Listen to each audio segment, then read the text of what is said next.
This is a Skoda Kamiq, and as you can see, it's a small SUV. But in human size, it's not actually that small. In fact, this is one of the largest cars in its class, and it has some really interesting features that we're going to be talking through in detail in this video, including this,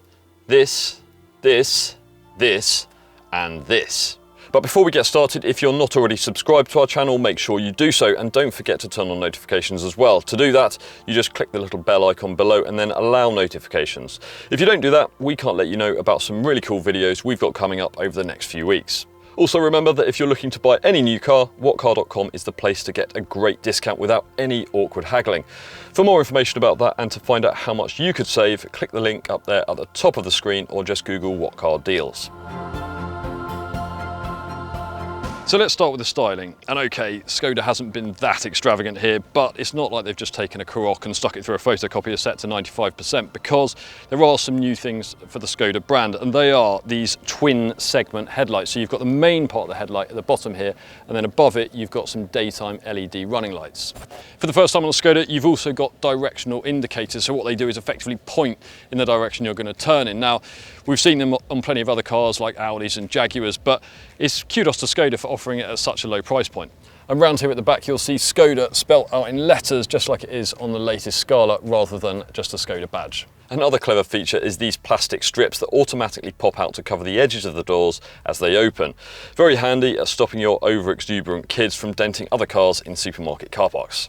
But there's more, including this umbrella in the front passenger door, a ticket holder on the windscreen, an ice scraper in the fuel filler cap that also doubles as a tyre tread gauge, a screen wash cap that turns into a funnel, and even a rechargeable torch in the boot. But actually, I reckon one of the most impressive things about the Kamiq is its interior, because while rivals like the T-Cross and the Arona, they just feel a little bit cheap inside because they've got hard dashboards, whereas this, you get lots of soft and dense material up here on the top of the dashboard, and even the tops of the doors are soft. And the leather on the steering wheel, that feels quite fine grained and expensive as well. In fact, the only thing that does feel a little bit cheap is this slab of plastic here on the face of the dashboard, but it's quite small, and even that's not too bad. Exact UK specs are still to be confirmed, but we do know that if you go for entry-level S trim, you'll get a 6.5-inch touchscreen infotainment system, which grows to a more respectable 8 inches on SE models. This car, which is roughly equivalent to SEL trim in the UK, has an even bigger 9.2-inch screen. All three systems have Bluetooth with Apple CarPlay and Android Auto smartphone mirroring standard on the 8-inch system and above. But it's only this range-topping 9.2-inch system, which is easy enough to use apart from being a bit slow to respond to presses at times, that gets Skoda's new voice assistant called Laura, that can sometimes recognise natural speech as well as just simple commands.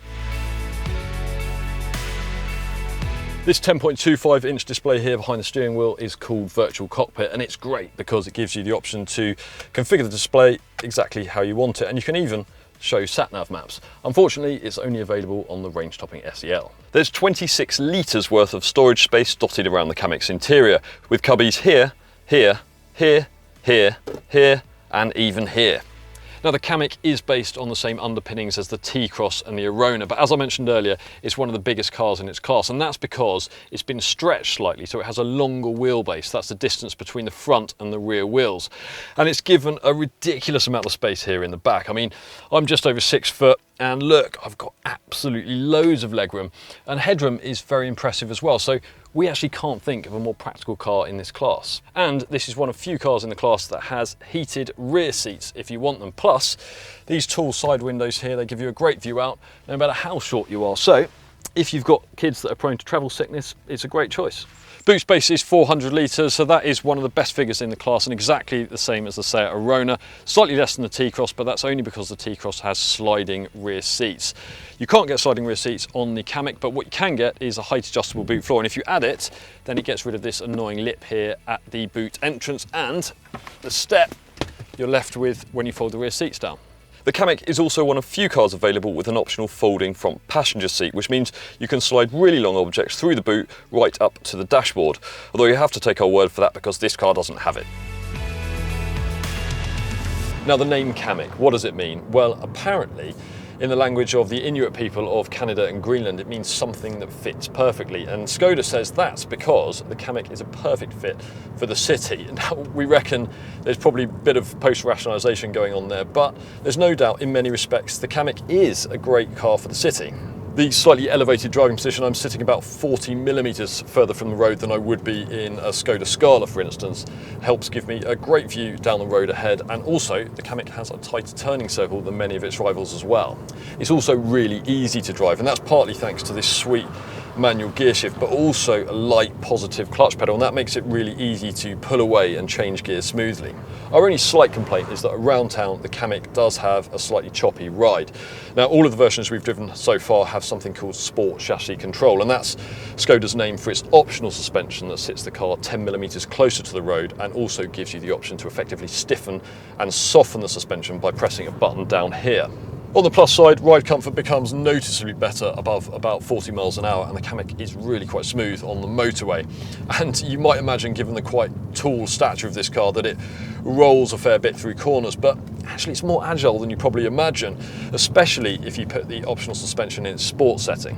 4 engines will eventually be offered, the cheapest of which is a 94 brake horsepower 1 litre petrol. Now, we haven't tried that in the Kamiq, but based on our experience of it in other models like the Arona and the T-Cross, for example, we reckon it will probably be the pick of the range. The car I'm driving right now actually has a more powerful version of the same basic 1 litre engine with 114 brake horsepower, and it's certainly worth considering, especially if you plan to put a lot of passengers inside or you live in a hilly area, because it gives you slightly better acceleration and shaves about a second off the 0 to 60 time. The range-stopping 1.5 litre petrol and 1.6 litre diesel seem a lot harder to recommend though, because they're likely to push the price of the Kamiq into the territory of altogether bigger SUVs like Skoda's own Karoq, for instance.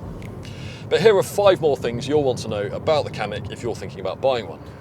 Prices haven't been finalised, but Skoda told us they're likely to start around about £17,500, with the 1 litre TSI in SE trim, which is predicted to be the best seller, costing around about £19,500. Now, this car doesn't have them, but you can get aero wheels in 16-inch, 17-inch and 18-inch sizes, and they help reduce drag and improve fuel economy. The most economical engine in the range is the 1.6 litre diesel, and that will officially do 58.9 mpg, but to be honest, we can't see many reasons to go for that engine. The 1 litre 115 petrol, well, even that can do 53.3 mpg, so it seems to make much more sense. All versions of the Kamiq get these roof rails as standard. The Kamiq is one of few cars in the class with an electric tailgate. Overall then, the Kamiq is a brilliant small SUV, and we reckon it stands a pretty good chance of beating our current favourite, the T-Cross, when we get it back in the UK in a couple of months' time. Whether that actually happens or not will depend a lot on price, which is something Skoda still hasn't finalised. But which of these small SUVs would you buy? The Skoda Kamiq, the Seat Arona, the VW T-Cross, or the Hyundai Kona? Let us know by voting in our poll. For our detailed written review of the Kamiq or any of its rivals, just head over to our website whatcar.com, and remember, that's also the place to get a great discount on your next new car.